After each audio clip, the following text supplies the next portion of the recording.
Se eu pular algum tópico, me avisa, por favor, tá? Tá. Revisão, nono ano, AV1, terceiro trimestre, capítulo 14 e 16. Não é 14 ao, 14 e 16. Então, no capítulo 14, nós vimos aí sobre a União Europeia. A União Europeia, ela começou com a Benelux, Bélgica, Netherlands, ou Holanda, e Luxemburgo. Então, essas três nações começaram o bloco que hoje nós conhecemos como União Europeia. O objetivo, não era se tornar uma megapotência. O objetivo era somente se reestruturar pós-guerras mundiais. Então, após as duas guerras mundiais, a Europa estava toda quebrada. Essas três nações acabaram juntando suas quebradices para tentar sair algo de bom daí. Então, o objetivo era só tentar melhorar um pouquinho. Então, a princípio, na Benelux, eles tinham ali o comércio entre o carvão, o aço, importação, exportação, tinha ali uma redução nas tarifas. Então, o objetivo deste primeiro bloco era uma ajuda mútua. Eu te ajudo, você me ajuda, nós nos ajudamos e assim tentamos sair dessa crise financeira. Alguma dúvida? Assim como o Pokémon, a Benelux deu certo e foi evoluindo. Então, de Benelux evoluiu para a SECA, Comunidade Econômica ou Comunidade Europeia do Carvão e do Aço, depois Comunidade Econômica Europeia e depois, por último, a União Europeia, de fato, totalizando aí cerca de 23 a 25 nações do continente europeu. Tem 50 países na Europa, só que somente metade que fazem parte da União Europeia. Quando chegou aqui na CE, eles tiveram ali o Tratado de Maastricht. Dentro do Tratado de Maastricht, deixa eu ver se está ali citado, não está. Dentro do Tratado de Maastricht faz parte ali dois acordos principais que eles estabeleceram, que no caso era a livre circulação de pessoas, de produtos. Também acabou se criando uma única moeda, o euro. Também acabaram criando depois o Banco Central para regular as transações financeiras. E acabou-se criando, nem dois, né? Tem muitas mais características aqui, perdão. Acabou-se criando também o espaço de Schengen, que é um espaço da população europeia. Enfim, vou comentar um pouquinho sobre cada um, tá?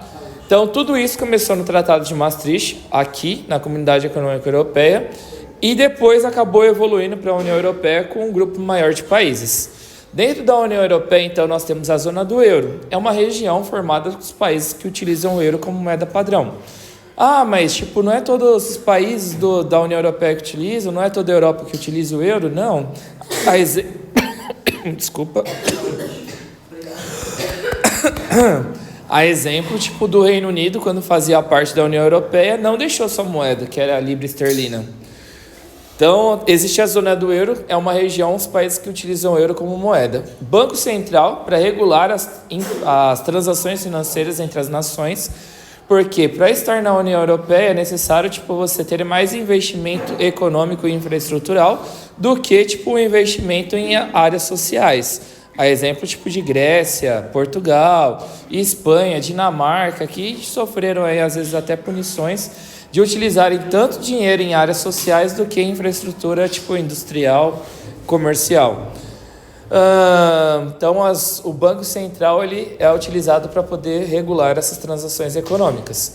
Espaço de Schengen é uma região onde que a população ela tem cidadania europeia, podendo circular entre as nações vizinhas. Mercado comum é a classificação da categoria econômica do bloco da União Europeia. Existem três classificações.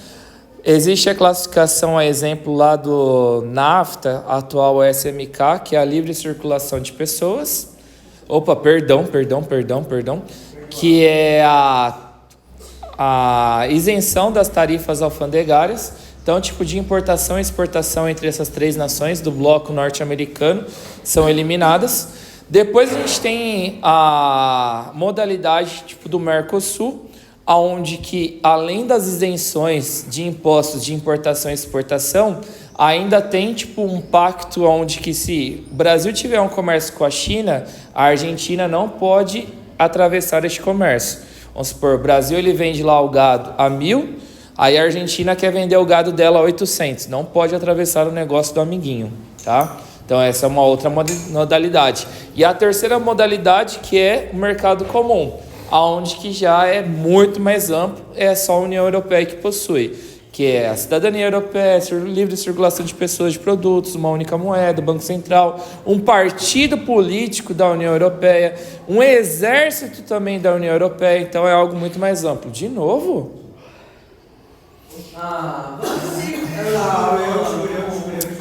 Para poder fazer parte da União Europeia, ou para poder fazer parte da União Europeia, ou uma nação a ser excluída da União Europeia, é necessário que essa nação seja democrática, tá? Então, se tiver alguma crise, alguma ditadura dentro da nação, a exemplo da Turquia, essa nação ela não pode fazer parte da União Europeia. Um exemplo, lá na Turquia tem muitos curdos lá, onde que eles são reprimidos na sua cultura. Existem os curdos na Turquia, no Iraque, no Irã, na Síria. Então a Turquia queria fazer parte da União Europeia, mas por conta dessa falta de democracia dentro da sua nação, acabou sendo impedida de fazer parte da União Europeia. Ou se o país também vive uma crise econômica, também não consegue fazer parte da União Europeia. Se tiver a crise já dentro do bloco, eles ajudam financeiramente, assim como aconteceu com os PIGs. Mas se o país já tiver com essa crise e quiser entrar, acaba sendo bloqueado. Mas o principal fator para poder aderir é a democracia. Alguma dúvida?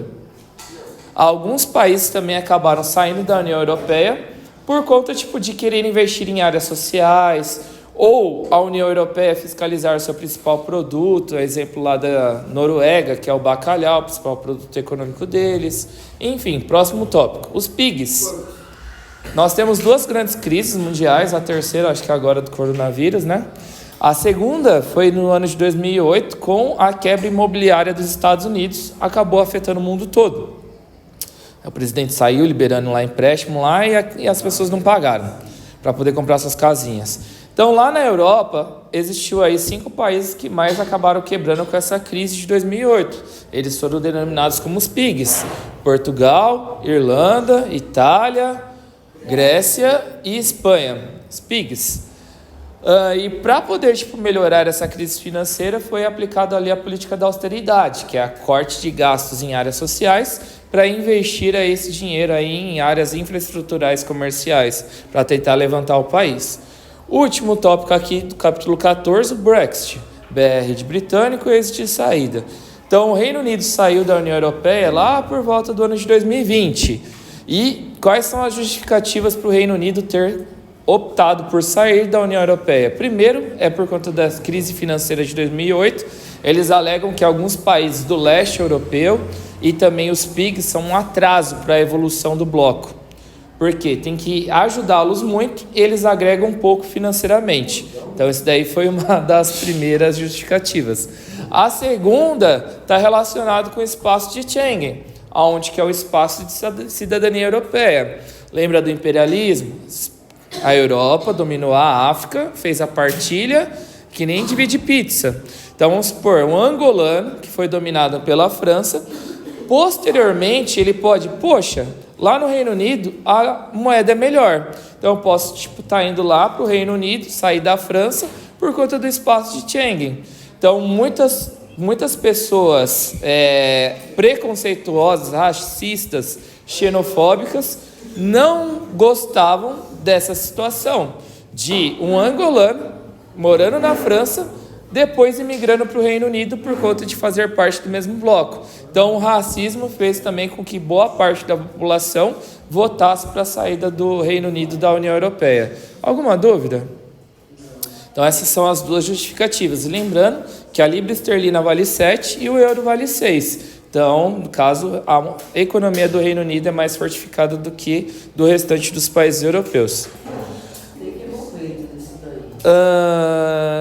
Capítulo 16, agora. Bolsa de Valores. Dentro da Bolsa de Valores, nós temos duas ações.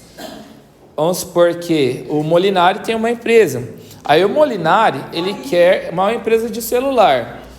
Deixa eu ver aqui. Molicel. Molicel. Aí vai lançar o Molicel versão 15 Pro Max. Aí, para poder lançar este novo aparelho, ele acaba vendendo parte dos lucros deste novo produto, que ainda nem foi produzido. Somente um protótipo, um rascunho, uma ideia. Então, no caso, ele pode vender parte dos lucros. Com esse dinheiro que ele arrecada das vendas, ele consegue investir no produto e, se der certo, todas as pessoas que compraram parte do produto acabam lucrando consecutivamente junto com a Molicel. Ou a Molicel pode vender parte da empresa. Isso acontece geralmente quando a empresa já não anda bem aí das pernas, já está meio que falindo, tal. Aí vende parte da empresa para poder reestruturar toda a indústria. Assim, crescendo, todos ganham junto com ela. Então, essas daí são as duas ações das bolsas de valores. Depois nós temos aí os paraísos fiscais, também chamados de offshore. Paraíso fiscal, no caso, é um banco que se aloja em algum determinado país. A exemplo da Suíça, o Reino Unido também tem vários bancos dessa modalidade. Qual que é a característica destes bancos que são os paraísos fiscais? Eles acabam recebendo dinheiro sem se importar com a procedência. Então, tem pessoas que acabam, alegando para a sua nação, vamos supor que Faé tem um salário de 50 mil reais, aí ele pega e fala para o governo brasileiro, na hora de declarar os seus impostos, que ele ganha somente 30.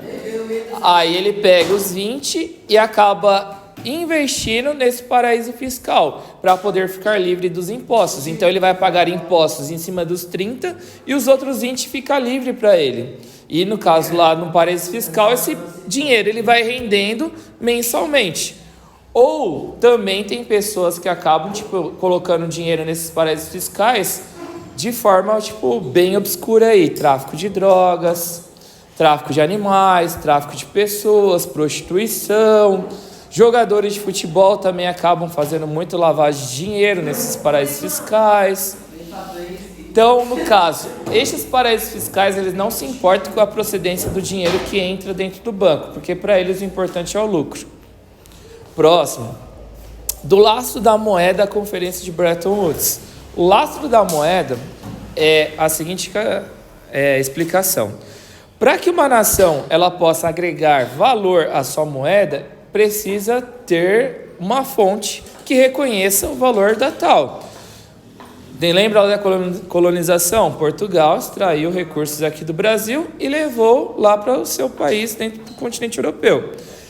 Este acúmulo de metais, de ouro, de prata, fez com que a moeda portuguesa valorizasse. E a diminuição dos nossos recursos fez com que o real valesse somente 1. E, no caso, o euro vale 6. Por quê? A América acabou diminuindo seus recursos de metal e a Europa enriqueceu nos seus recursos de metal. Então, o lastro da moeda é a justificativa dos recursos que a nação possui para agregar valor à sua moeda. Por isso que não adianta sair imprimindo papel moeda que nem doido, porque você não vai conseguir comprovar. Imprimindo cada vez mais moeda sem conseguir comprovar o seu recurso, e isso leva a uma inflação, que é o que aconteceu com a Venezuela. Bretton Woods. Durante as guerras mundiais, eles pararam de comercializar, de exportar produtos. No caso, até muitas matérias-primas que o mercado europeu necessitava, quem começou a vender eram os Estados Unidos. Estados Unidos vendia recursos, Estados Unidos vendia munição, Estados Unidos auxiliou muito o mercado europeu. E a ponto que a moeda estadunidense acabou ganhando uma estabilização, então ficou estável, tá? Acabou ganhando muito valor, acabou ganhando muito reconhecimento e acabou se tornando estável no mercado mundial. Então o dólar passou a ser referência para as outras moedas do mundo, porque o euro acabou quebrando durante as guerras. Esse estabelecimento onde que o dólar seria referência para tanto aumento quanto diminuição o mundo inteiro sofre, acabou sendo estabelecido na Conferência de Bretton Woods, o dólar como parâmetro de moeda mundial. Se sobe ou se desce, o mundo acaba sofrendo com isso. Lembrando então, fazer a revisão aí e tal, todo mundo sabe os moldes, a revisão a ser entregue na sexta-feira, dia da prova. Não precisa arrancar não, no caderninho que eu vou visitar.